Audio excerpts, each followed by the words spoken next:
ఎంజీరావు గారు, Iran America యుద్ధ ప్రభావం ప్రపంచ దేశాలపై కనిపిస్తోంది. మన భారత్లో ప్రతి ఇంట్లో కిచెన్లోకి కూడా వచ్చేసిన పరిస్థితి. గ్యాస్ కష్టాలు స్టార్ట్ అయిపోయాయి. ఇప్పటికే కమర్షియల్ సిలిండర్లు దొరక్క చాలా హోటల్స్, హాస్టల్స్ కూడా బంద్ అయిన పరిస్థితి కనిపిస్తోంది.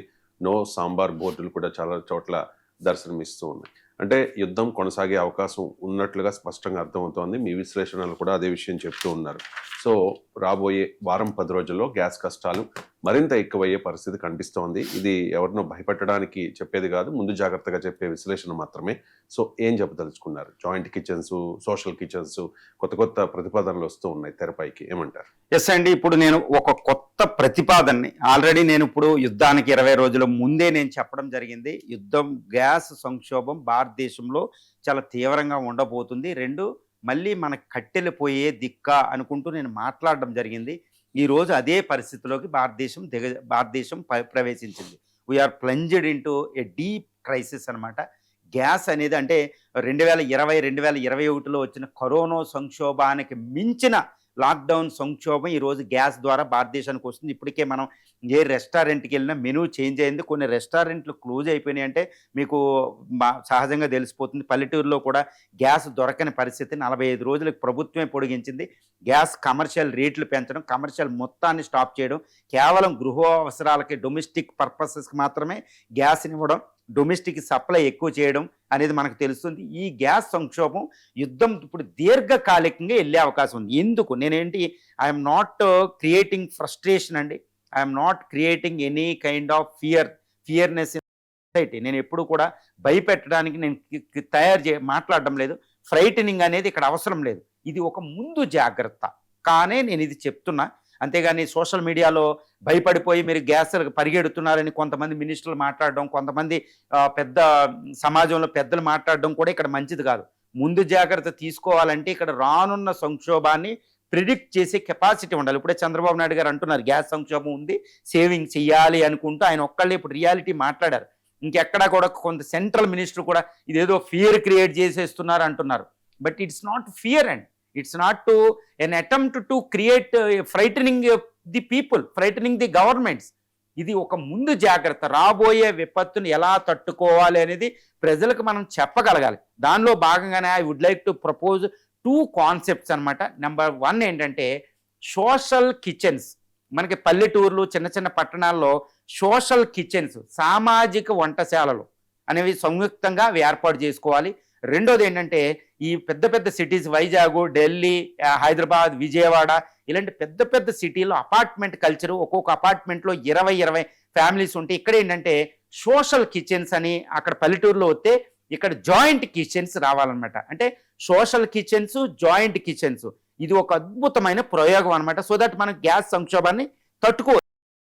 ఎందుకంటే మొత్తం భారతదేశంలో గ్యాస్ వినియోగం మనకి ఇంటర్నేషనల్ ఎనర్జీ ఏజెన్సీ చెప్పేది, భారతదేశం పెట్రోలియం మినిస్ట్రీ ఇవన్నీ మనకి చెప్పేది ఏంటంటే 189 million cubic feets per year ఉంటుందండి.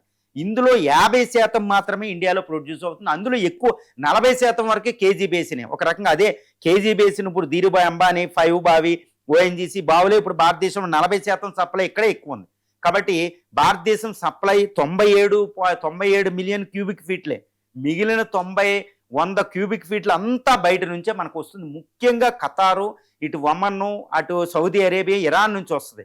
ఇప్పుడు ఖతార్లో ఉన్న, ఇరాన్లో ఉన్న సౌత్ పార్ట్స్ని ఇజ్రాయెల్ అటాక్ చేయడం, దానికి ప్రతిస్పందనగా ఇరాన్ ఏంటంటే ఈ ఖతార్లో మనకి ఎక్కువ గ్యాస్ వచ్చే, ఎల్పిజి వచ్చే, ఎల్ఎన్జీలు వచ్చే రస్ లఫానీ బావిని అటాక్ చేసేసింది.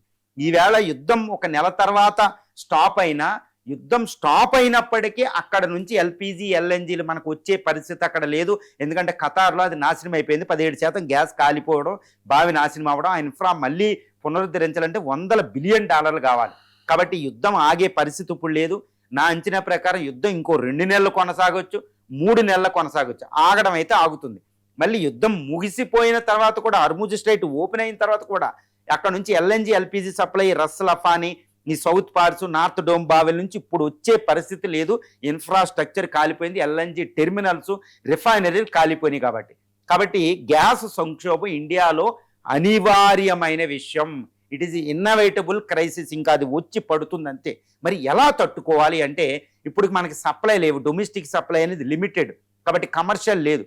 So that I would like to propose these two concepts అండి. ఒకటి ఏంటంటే సోషల్ కిచెన్స్. ఇవి ముఖ్యంగా చిన్న చిన్న పట్టణాలు, పల్లెటూరులో మనకి ఏంటంటే వంట చెరుకు అన్ని విలేజ్ల్లో లభించదు. ఇప్పుడు అనంతపూర్ వెళ్ళండి, ఈ desert almost second desert of India, అక్కడ వంట చెరుకు దొరకదు. అక్కడ కూడా గ్యాస్ మీద ఆధారం ఉంది. ఇప్పటికే మనం గ్యాస్ అలవాటు చేసాం, గ్యాస్ మీదే చక్కగా వంట చేసుకుని స్త్రీలు చక్కగా టైం సేవ్ చేసుకుని పిల్లల్ని చదివించుకోవడం, కొత్త కొత్త అంగన్వాడీలు ఇలా చేయగలుగుతున్నారు. ఇంకా వాళ్ళు వంట సెరుకు కోసం మళ్ళీ వెళ్ళారనుకోండి, ఉమెన్ ఎంపవర్మెంట్ అంతా నాశనం చేసినట్టే. కాబట్టి వంట సెరుకు ప్రపోజల్ అయితే మనం చెయ్యొద్దు. సోషల్ కిచెన్స్ అంటే ఉన్న గ్యాస్ కోసమే ఒక సోషల్ కిచెన్స్ లాగా సామాజిక వంటశాలలు పెట్టి ఒక 25 ఫ్యామిలీస్ అక్కడ ఉన్న గ్యాస్ను ఉపయోగించుకుంటే అక్కడ గ్యాస్ని సేవ్ చేయొచ్చు. 50% గ్యాస్ని అక్కడ సేవ్ చేయొచ్చు, ఎక్కువ కూడా చేయొచ్చు. సో సోషల్ కిచెన్స్లో పల్లెటూరు చిన్న చిన్న పట్టణాలు ఏంటంటే వంట సెరుకు దీన్ని కూడా ఉపయోగించుకోవచ్చు. కాబట్టి అక్కడ ఇక పట్టణాలకు వస్తే metropolitan cities like mega cities హైదరాబాద్లో వస్తే ఒక్కొక్క అపార్ట్మెంట్లో ఏంటంటే మనకి at least an average 20 families ఉంటామంటే 10 families అయినా ఈ ఫ్యామిలీస్ అందరికీ 20 ఫ్యామిలీలు 20 గ్యాస్లు ఉపయోగించకంటే సిలిండర్స్ ఉన్న గ్యాస్ని జాగ్రత్తగా వాడుకుంటే 70% గ్యాస్ సేవ్ చేయొచ్చు. 30%తోనే మొత్తం ఆ వంట అంతా ఫుల్ఫిల్ అయిపోతుంది అనమాట. ఏ విధంగా అంటే 20 ఫ్యామిలీలు ఉన్న అపార్ట్మెంట్ కమిటీస్ ఉంటాయి. ప్రతి అపార్ట్మెంట్ కమిటీస్ ఉంటాయి. చక్కగా సోషల్ ఫంక్షన్ చేసుకుంటూ ఉంటారు. ఏదైనా ఫెస్టివల్, రంజాను, క్రిస్మస్, ఈ సంక్రాంతి, దీపావళి, వినాయక చవితి మనకు ఫెస్టివల్స్ కూడా జరుపుకుంటారు అపార్ట్మెంట్లో. ఒక అద్భుతమైన సోషల్ రిలేషన్షిప్ ఉంటుంది ఈ యొక్క అపార్ట్మెంట్ కమిటీలు. వీళ్ళందరి ఆధ్వర్యంలో ఒక సంయుక్తంగా కిచెన్ చేయాలి. దాన్ని ఏమంటారంటే ఈ జాయింట్ కిచెన్స్ అనేది అపార్ట్మెంట్లో పెట్టుకోవచ్చు. సో దట్ ఈ గ్యాస్ అనేది 70% కెన్ బి సేవ్డ్ అనమాట. అది సేవ్ చేసుకోవచ్చు. ఈ విధంగా సోషల్ రిలేషన్షిప్లు బలంగా తయారవుతాయి. కూడా ఒక అద్భుతమైన ఫెస్టివ్ అట్మాస్ఫియర్ ఉంటుంది. మన గ్యాస్ సంక్షోభాన్ని అధిగమించవచ్చు అనమాట. ఎక్కువగా గృహ అవసరాలకే గ్యాస్ అనేది ఇంపార్టెంట్. ఎందుకంటే 145 కోట్ల మంది ప్రజలు ఇప్పుడు గ్యాస్ సంక్షోభం అనేది అనివార్యం. ప్రభుత్వాలు ఏమీ చేయలేని పరిస్థితి. ఎవరిని ఇటు మోడీని, సీఎంని ఎవరిని నిందించలేమండి. అక్కడ ఈ ట్రంప్ వెనక్కి తగ్గడు, ఇరాన్ వెనక్కి తగ్గదు. ఆ యుద్ధాన్ని మనం ఏమీ చేయలేని పరిస్థితి. మనం వెళ్ళి యుద్ధంలో దిగలేం. మన నేవీ అక్కడికి వెళ్ళిన ఎస్కాట్ ఇవ్వలేని పరిస్థితి అక్కడ. ఎందుకంటే యుద్ధంలోకి వెళ్ళి ఒక ఎస్కాట్ అంటే వాళ్ళు క్రాస్ ఫైర్లు ఇరుక్కుంటాం. కాబట్టి యుద్ధాన్ని కంటే మన ఇండియాలో సప్లై అవుతున్న 50% గ్యాస్ని సేవ్ చేసుకుంటూ చాలా జాగ్రత్తగా వెళ్ళాలి. వీటితో పాటు నేను ఆల్రెడీ ప్రపోజ్ చేసిన ఐ హ్యావ్ ఆల్రెడీ ప్రపోజ్డ్ ఇదేంటంటే ఇండక్షన్ కుక్కర్స్ అని, తర్వాత కొన్ని ఎలక్ట్రిక్ అని, కొన్ని వంటల్లో ఏంటంటే ఎక్కువ వంటకాలు పెద్ద పెద్ద సాంబార్లు గంటలు చేయడం. తర్వాత ఇప్పుడు ఎలాగో మన ఇండియాలో సమ్మర్ వస్తుంది, ఆల్మోస్ట్ సమ్మర్ కాబట్టి ఇంకా వేడి నీళ్ళ కోసం అటు వెళ్ళకపోవడం. ఈవెన్ పవర్ మీద దీని ఎఫెక్ట్ పడబోతుంది. ఎందుకంటే naphtha gas based thermal power కొన్ని థర్మల్ పవర్ స్టేషన్స్ ఉన్నాయి గ్యాస్ బేస్డ్. అది కొంత తర్వాత ఇప్పుడు ఏంటంటే ఇండియా ఇలా మీరు గ్యాస్ సేవ్ చేస్తే ఎల్పిజి, ఎల్ఎన్జి, నాఫ్తా వల్ల కాస్త యూరియా సప్లై ఆగకుండా ఉంటుంది. లేకపోతే వ్యవసాయం ఆగిపోయేలా ఉంది. కాబట్టి ఇప్పటి నుంచే వెంటనే promptly you should try to save the gas అనమాట. కాబట్టి ఈ జాయింట్ కిచెన్స్ ఇక్కడ పట్టణాల్లో, సోషల్ కిచెన్స్ పల్లెటూరులో ఏర్పాటు చేసుకుని ఇప్పుడు రాజకీయ నాయకులు, పెద్దలు, ఈ తర్వాత మేధావులు వీళ్ళందరూ ఏంటంటే ప్రజల్ని ఆ సంక్షోభానికి సన్నద్ధం చేయాల్సిన అవసరం ఉంది. ఎవ్వరూ కూడా ఫూలిష్గా థింక్ చేయొద్దు. ఎందుకంటే యుద్ధం ఆగిపోతుంది, రేపే ఆగిపోతుంది అనేది హైలీ ఇంపాసిబుల్ అండి అక్కడ యుద్ధం ఆగడం. ఎందుకంటే ట్రంప్ వెనక్కి తగ్గడు, ఇజ్రాయెల్ అస్సలు వెనక్కి తగ్గదు. అది వెళ్ళి గ్యాస్ వీటిని అటాక్ చేస్తూనే ఉంటుంది ఇరాన్ నాశనం కోసం. ఇరాన్ ఏంటంటే it is defending it self. అది వెనక్కి తగ్గే ప్రసక్తి లేదు. గ్లోబల్ ప్లేయర్స్ ఉన్నాయి. ఇప్పుడు ఇండియన్ వాషన్కి వస్తుంది. ఈవెన్ సూయజ్ కెనాల్ కూడా క్లోజ్ అయ్యే అవకాశం ఉంది. కాబట్టి రెడ్ సీ నుంచి కూడా సప్లై ఆగిపోవచ్చు. కాబట్టి చాలా చాలా డేంజరు. ఇప్పుడు పెట్రోలియం, డీజిల్ ఏంటంటే ఎక్కువ రేటుకైనా మనకు దొరికితే వేరే సోర్సెస్ ఉంటాయి. బట్ గ్యాస్కి సంబంధించి there is only one source, that is what the middle east, Qatar. ఇక్కడ నుంచి హర్ముజ్ స్ట్రైట్ క్లోజ్ అయింది, రాదు. కాబట్టి 2 నెలల పాటు 3 నెలల పాటు యుద్ధం ఉంటుంది.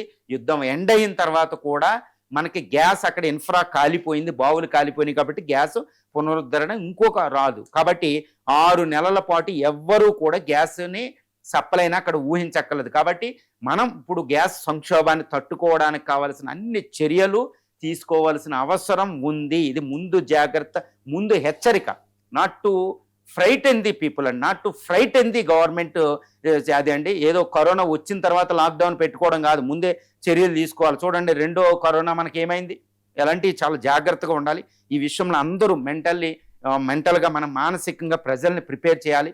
ఇందులో ఎవరు ప్రజలు కూడా అపోజిషన్ పార్టీలు కూడా క్రిటిసైజ్ చేయడానికి కూడా ఏమీ లేదు. ఎందుకంటే this is an external crisis. అది అక్కడ గల్ఫ్ యుద్ధం, అది మనం ఏమీ చేయలేం. కాబట్టి మనం social kitchens, joint kitchens, gas save చేయడం, వ్యవసాయాలకి, తర్వాత కొంచెం ఎసెన్షియల్ సర్వీసెస్ అయిన పవర్ జనరేషన్, మొబైల్ సర్వీసెస్కి గ్యాస్ వెళ్ళేటట్టు చేసి, తర్వాత కొంచెం కమర్షియల్ యాక్టివిటీ కొనసాగాలి. ఎందుకంటే పట్టణాల్లో హాస్టల్స్, వర్కింగ్ ఉమెన్ హాస్టల్స్ అనేది ఎసెన్షియల్. ఐఐటీలు, పెద్ద పెద్ద ఇన్స్టిట్యూషన్స్లో ఈరోజు హాస్టల్స్ క్లోజ్ అవ్వడం అంటే ఎంటైర్ ఎడ్యుకేషన్ సిస్టమ్ కొలాప్స్ అయిపోతే మన పిల్లలకే ప్రాబ్లం. కాబట్టి మనం ఇక్కడ సేవ్ చేస్తే అక్కడ హాస్టల్స్, వర్కింగ్ ఉమెన్ హాస్టల్స్కి, తర్వాత ఎసెన్షియల్లో యూనివర్సిటీస్, కాలేజెస్లో హాస్టల్స్ నడవాలి. తర్వాత సిటీస్లో కొన్ని హాస్టల్స్ అంటే అవి జీవనాధారం అనమాట ఇండియాకి, వాటికి వెళ్ళాలి. హైలీ ఎసెన్షియల్ సర్వీసెస్, ఇండస్ట్రియల్ సెక్టార్కి కాస్త గ్యాస్ ఇవ్వగలగాలి, ముఖ్యంగా పవర్ సెక్టార్కి. అది వెళ్ళాలి అంటే మనం ఇక్కడ గ్యాస్ సేవ్ చేయవలసింది. కాబట్టి ప్రతి కుటుంబాన్ని, ప్రతి వ్యక్తిని గ్యాస్ సేవింగ్కి ఉన్న రీసోర్సెస్ డొమెస్టిక్గా, అంటే మన దేశీయంగా ఉత్పత్తి చేసే ఈ 97 మిలియన్ క్యూబిక్ మీటర్లతోనే మనం సరిపెట్టుకోగలిగి, తర్వాత ఇప్పుడున్న కేజీ బేసిను, తర్వాత బాంబే హై, ఇటు రాజస్థాన్ గ్యాస్ బావుల నుంచి తర్వాత అస్సాం గ్యాస్ బావులు, వీటి నుంచి కాస్త ప్రొడక్షన్ కాస్త ఎక్కువ చేసుకుని రిఫైనింగ్ నుంచి ఎక్కువ చేసుకోవడం, తర్వాత ఎక్స్టర్నల్ సోర్సెస్ లైక్ యుఎస్ నుంచి, తర్వాత లాటిన్ అమెరికా, మిడిల్ ఈస్ట్ నుంచి, especially south east Asian nation నుంచి, ఆస్ట్రేలియా నుంచి కాస్త గ్యాస్ తెచ్చుకోవడం. అవి ఎట్టి పరిస్థితుల్లో మన గ్యాస్ అవసరాలని ఆ దేశాలు తీర్చలేవు. కాబట్టి ఎన్ని చర్యల్ని భారత ప్రభుత్వం తీసుకోవాల్సిన సమయం ఆసన్నమైందండి. ఇది యుద్ధ ప్రాతిపదికన అవసరమైతే ఈరోజు పార్లమెంట్లో, అసెంబ్లీలో కొట్టుకోవడాలు కాదండి, దీనికోసం మాట్లాడాలి. ఎందుకంటే గ్యాస్ సంక్షోభం అనేది దేశానికి ఒక అతిపెద్ద కరోనా సంక్షోభం లాంటిది కాబట్టి.